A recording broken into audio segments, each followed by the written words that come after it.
السلام علیکم ورحمۃ اللہ وبرکاتہ ناظرین، آج ہم ایک بہت اہم موضوع پر بات کریں گے۔ یہ موضوع میاں بیوی کی زندگی کیسے متعلق ہے۔ اللہ تعالیٰ حق بات بتانے سے نہیں شرماتا۔ قرآن اور حدیث میں ہر مسئلے کا حل موجود ہے۔ نکاح کے بعد کچھ باتیں جاننا بہت ضروری ہیں، کیونکہ لا علمی کی وجہ سے بہت سی غلطیاں ہو جاتی ہیں۔ آج ہم دو پسندیدہ طریقوں کا ذکر کریں گے اور یہ بھی بتائیں گے کیا بیوی اوپر آ سکتی ہے۔ ویڈیو کو آخر تک ضرور دیکھیں گے۔ بسم اللہ الرحمن الرحیم سے آغاز کرتے ہیں۔ اسلام ایک مکمل دین ہے، ہر پہلو کی رہنمائی کرتا ہے۔ شادی کے بعد میاں بیوی کا رشتہ عبادت بن جاتا ہے۔ حدیث میں آتا ہے جائز تعلق پر ثواب ملتا ہے، جس طرح حرام پر عذاب ہے، اسی طرح حلال طریقے پر اللہ راضی ہوتا ہے۔ اس لیے ان آداب کو سیکھنا ہر مسلمان پر لازم ہے۔ شادی سے پہلے یہ علم حاصل کرنا فرض ہے تاکہ گھر میں سکون اور محبت قائم رہے۔ صحبت سے پہلے دعا پڑھنا سنت ہے۔ کمرے میں داخل ہوتے ہی بسم اللہ پڑھ لیں تاکہ اس سے شیطان دور رہتا ہے اور برکت آتی ہے۔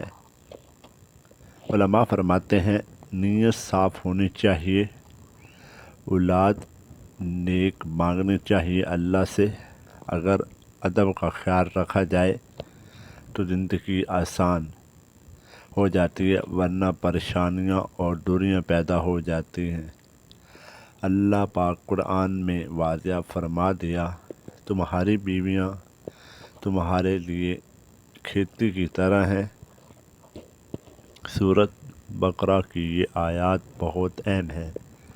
اس کا مطلب یہی ہے کہ جگہ ایک ہے، اگلی جگہ سے ہی استعمال کرنا جائز ہے۔ پیچھے والی جگہ کو شریعت نے ہمیشہ نبی کریم صلی اللہ علیہ وسلم نے بھی اس سے سختی سے منع فرمایا ہے۔ جو شخص ایسا کرے وہ سخت گنہگار ہے۔ حیض کے دنوں میں بھی قربت منع ہے۔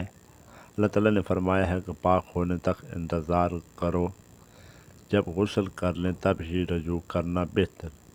صحابہ نے ایک بار سوال کیا، یا رسول اللہ صلی اللہ علیہ وسلم، کیا بیوی سے ملنے پر بھی اجر ملتا ہے؟ آپ صلی اللہ علیہ وسلم نے فرمایا، ہاں ضرور ملتا ہے۔ اگر غلط جگہ پر کرتا تو گناہ ہوتا، تو صحیح جگہ پر ثواب کیوں نہ ملے۔ صحیح مسلم کی یہ حدیث بہت پیاری ہے۔ اسلام نے مرد اور عورت دونوں کا خیال رکھا ہے۔ عورت کی فطرت میں شرم اور حیا رکھی گئی ہے۔ مرد کو چاہیے کہ جلدی نہ کیا کریں۔ بیوی کے سکون کا بھی خیال رکھنا ضروری۔ اگر ایک کو سکون نہ ملے تو دوری آتی ہے، اسی لیے نرمی اور محبت سے کام لینا چاہیے۔ اب آتے ہیں اصل سوال کی طرف۔ قرآن و حدیث میں طریقے بہتر بتائے گئے ہیں۔ پہلا طریقہ یہ ہے کہ بیوی نیچے ہو اور شوہر اوپر ہو کر تعلق قائم کر سکتے ہیں۔ اس طریقے میں دونوں کی راحت ملتی ہے اور یہی فطرت کے قریب بھی ہے۔ علماء اور ڈاکٹر بھی اس کو بہتر کہتے ہیں۔ دوسرا طریقہ حدیث میں ملتا ہے، اگر بیوی لیٹ جائے اور ٹانگیں اوپر ہوں، شوہر اس انداز سے قربت کرے، اس سے حاملہ کے امکانات بھی بڑھ جاتے ہیں۔ یہ دونوں طریقے شریعت میں جائز اور بہتر ہیں۔ اب سوال یہ ہے کہ کیا بیوی اوپر آ سکتی ہے؟ کچھ لوگ شرم کی وجہ سے ڈر لگتا ہے، انہیں لگتا ہے کہیں یہ گناہ تو نہیں۔ تو جواب سن لیں، یہ گناہ نہیں۔ شریعت نے صرف دو باتوں سے منع کیا ہے۔ نمبر 1، حیض کی حالت کرنا منع۔ نمبر 2، پیچھے والی جگہ سے استعمال کرنا منع۔ اس کے علاوہ جس طرح چاہیں کر سکتے ہیں، چاہے شوہر اوپر ہو یا بیوی اوپر ہو۔ شرط صرف یہ ہے کہ جگہ وہی ہو۔ البتہ طبی لحاظ سے ڈاکٹر وہ کہتے ہیں شوہر کے اوپر ہونا سے مرد کو کمزوری تھکاوٹ ہو سکتی اور حاملہ ٹھہرنے میں بھی دشواری آ سکتی ہے، اسی لیے بہتر یہی ہے کہ مرد اوپر رہے۔ آخر میں چند اہم باتیں یاد رکھیں۔ ہم بستری کے بعد فوراً غسل نہ کریں، کم از کم آدھا گھنٹہ انتظار کر لیں، پہلے استنجا اور وضو کر لینا بہتر ہے۔ دونوں اپنے سطر الگ کپڑے سے صاف کریں، ایک ہی تولیہ استعمال کرنا بہتر نہیں، اسی سے نفرت اور بیماری پھیل سکتی ہے۔ سب سے بڑی بات محبت اور عزت ہے، اگر ایک دوسرے کا خیال رکھیں گے تو گھر جنت کا نمونہ بن جائے گا، ورنہ لڑائی اور دوریاں بڑھتی جاتی ہیں۔